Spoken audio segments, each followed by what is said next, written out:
Bapak, Ibu, Saudara, pendengar, pemirsa Lentera GKJ Mergansan yang dikasihi Tuhan.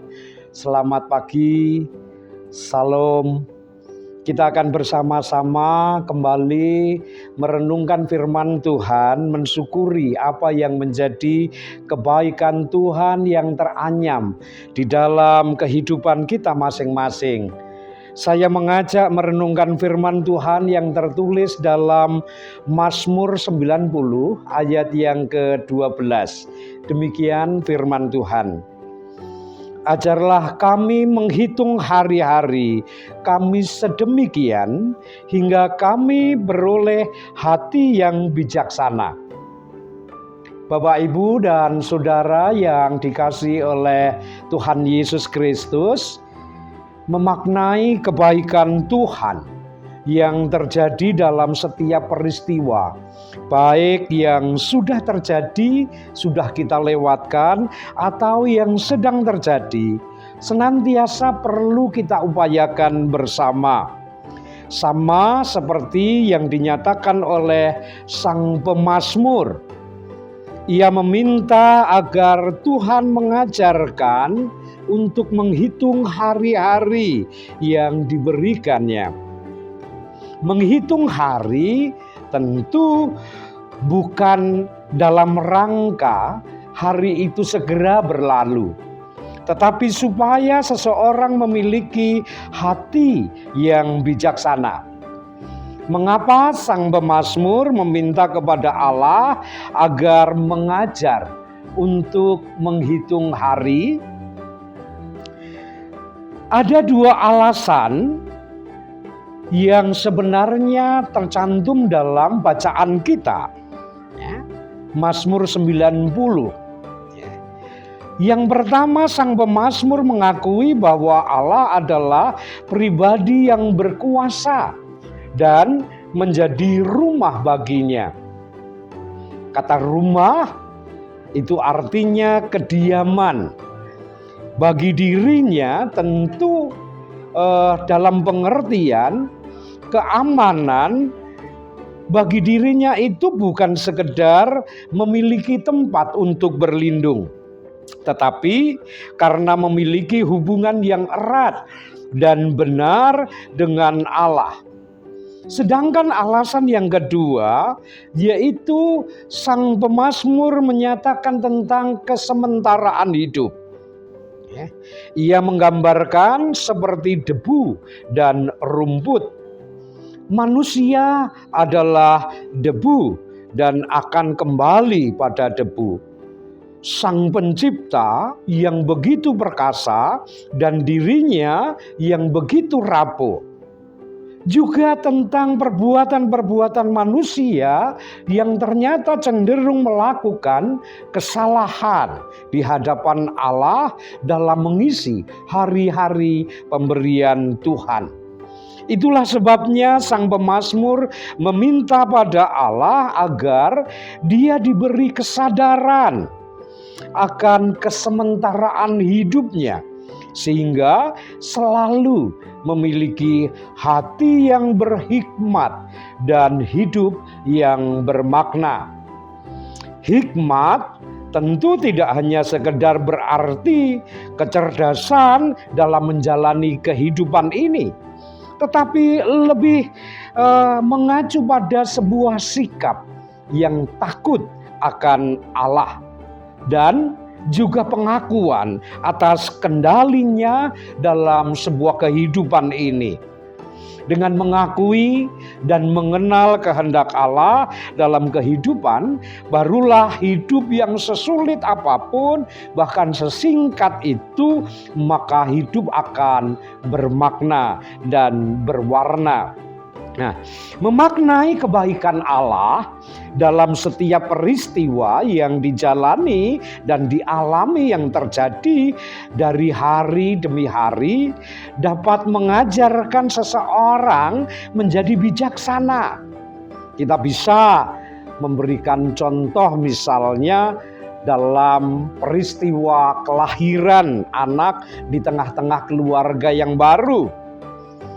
Anak akan membawa perubahan dalam diri seorang perempuan dan laki-laki.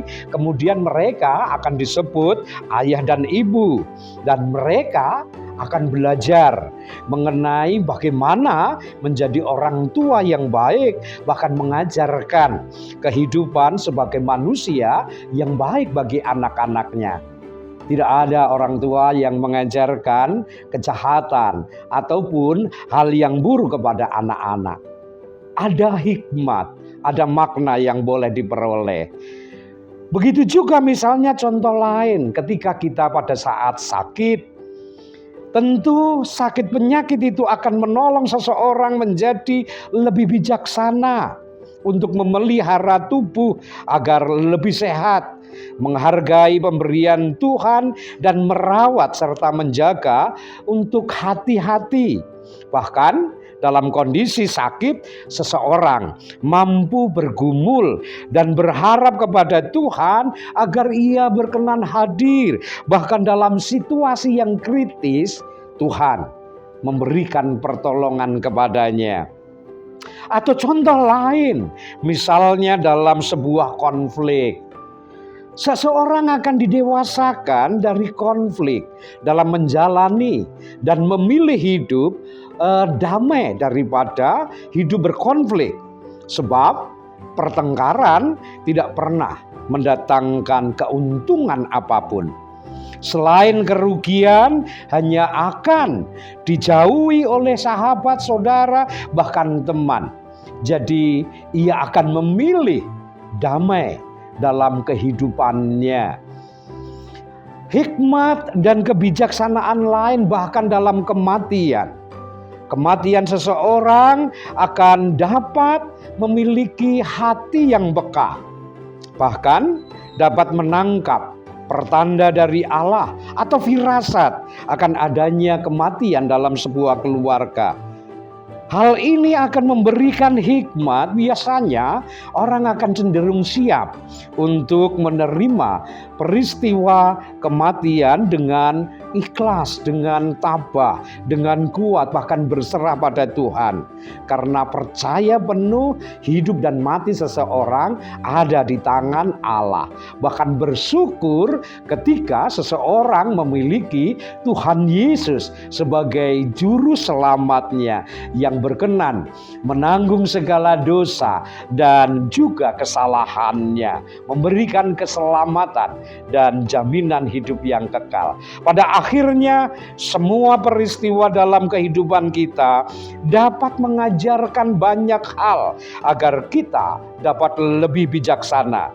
Perhatikan sang pemazmur bahwa peristiwa kesedihan, peristiwa duka cita, bahkan kematian sekalipun mendatangkan kesedihan, akan tetapi justru membuka ruang baru, yakni ruang rahmat Allah semakin dinyatakan. Masa depan sungguh ada bagi orang-orang yang percaya dan berserah pada Allah. Dan Tuhan sendirilah yang akan menolong kita untuk mendapatkan hati yang bijaksana. Tuhan memberkati kita sekalian. Mari kita bersama-sama berdoa. Tuhan, terima kasih atas kasih karunia-Mu. Kami bersyukur karena Engkau selalu hadir, ada, bahkan memberikan pencerahan pada kami dalam menjalani kehidupan kami dari hari lepas hari. Kami boleh Tuhan berikan hikmat dan kebijaksanaan agar kami boleh mengisi hari-hari kami sesuai dengan kehendak Tuhan, dan hidup kami boleh bermakna dan berwarna, juga menginspirasi bahkan bermanfaat bagi banyak orang. Kiranya Tuhan senantiasa menyertai dan membimbing kami dalam meneruskan kehidupan ini. Dalam nama Tuhan Yesus Kristus kami berdoa dan bersyukur. Amin. Demikian Lentera GKJ Mergangsan pada saat ini. Tuhan memberkati kita semua. Amin.